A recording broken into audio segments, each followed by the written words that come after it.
एक बात आज आपसे कहना चाहेंगे भोपाल की इस पावन धरा पर, मेरी माताएं, मेरी जीजियों और मेरे जीजाओं,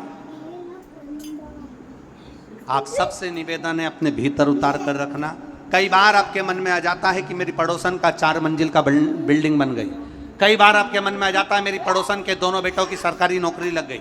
कई बार आपके मन में आ जाता है मेरे पड़ोस के यहाँ 4 व्हीलर गाड़ी आ गई। कई बार आपके मन में आ जाता है मेरा रिश्तेदार में वो बहुत उन्नति की सीढ़ी पर चढ़ गया, मेरे रिश्तेदार का लड़का वो डॉक्टर बन गया, मेरा परिचित वो इंजीनियर बन गया, और मेरे बच्चे कुछ नहीं कर पा रहे, या मैं आगे नहीं बढ़ पा रहा, मैं वहीं की वहीं पर हूँ, मैं आगे नहीं बढ़ रहा, मेहनत कर रहा हूँ, सब कुछ कर रहा हूँ, मैंने गाड़ी भी ली, ठप हो गया, नौकरी करा, काम बिगड़ गया, मैंने ये करा, मेरे साथ ये तकलीफ आ गई, राजनीति क्षेत्र में भी आगे बढ़ा, वहीं आकर खड़ा हूँ। ये आपके मन में कई बार प्रश्न खड़े होते हैं, कई बार आपके मन में ये प्रश्न आ जाता है, उसका मकान बन गया, मेरा रह गया, उसके साथ में ऐसा हो गया, मेरा रह गया। आपसे निवेदन है, आप कभी ईर्ष्या मत करना, जितनी मन में ईर्ष्या है उतना एक लोटा जल लेकर शंकर भगवान पर एक चावल के दाने के साथ चढ़ाना प्रारंभ करना, आप भी उसकी बराबरी पर पहुंचोगे, ये निश्चितता है। आप भी चावल का एक दाना लेकर, आप भी एक बेलपत्र लेकर, अगर बेलपत्र नहीं है तो शंकर भगवान की बेलपत्र उठाकर शिव पर चढ़ाना प्रारंभ करना।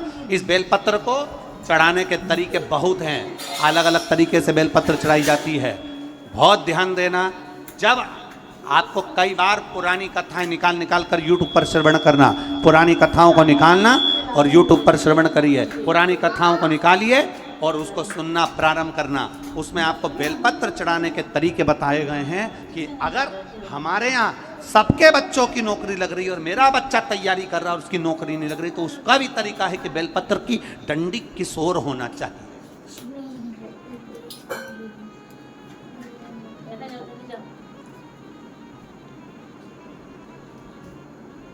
किसी ने ये प्रश्न पर लोग ऑब्जेक्शन लेने वाले ले लेते हैं, कई लोगों को जो ईर्ष्या होती है तो वो कह भी देते हैं, अरे सियोर वाले महाराज का बनाया हुआ होगा, बेलपत्र तो बेलपत्र कहीं से भी चढ़ा दो। तो हमारा निवेदन है, खीर में और रोटी में अंतर होता है, रोटी को तोड़कर सब्जी से मुंह में खाया जाता है। अब किसी ने कहा बेलपत्र तो बेलपत्र कैसे भी चढ़ा दो, तो निवेदन है खीर में रोटी में अंतर है, खीर को तोड़कर सब्जी में लगाकर खाया जाता है और रोटी को, खीर को चम्मच में लेकर या कटोरी में लेकर खाया जाता है कि पिया जाता है? बोलो बोलो, जम के बोलो, पिया जाता है।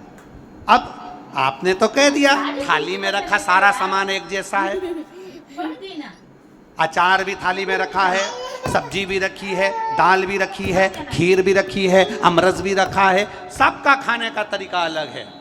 उसी तरह बेलपत्र को चढ़ाने का तरीका भी अलग है। आपको लगा मैंने बहुत मेहनत करी पर मेरा मकान नहीं बन पाया, बहुत मेहनत करी, उसमें बेलपत्री चढ़ाने का तरीका अलग है।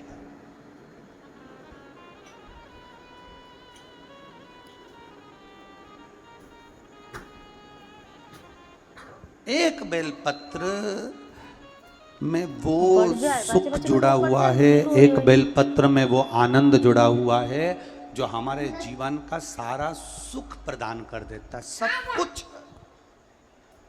कुछ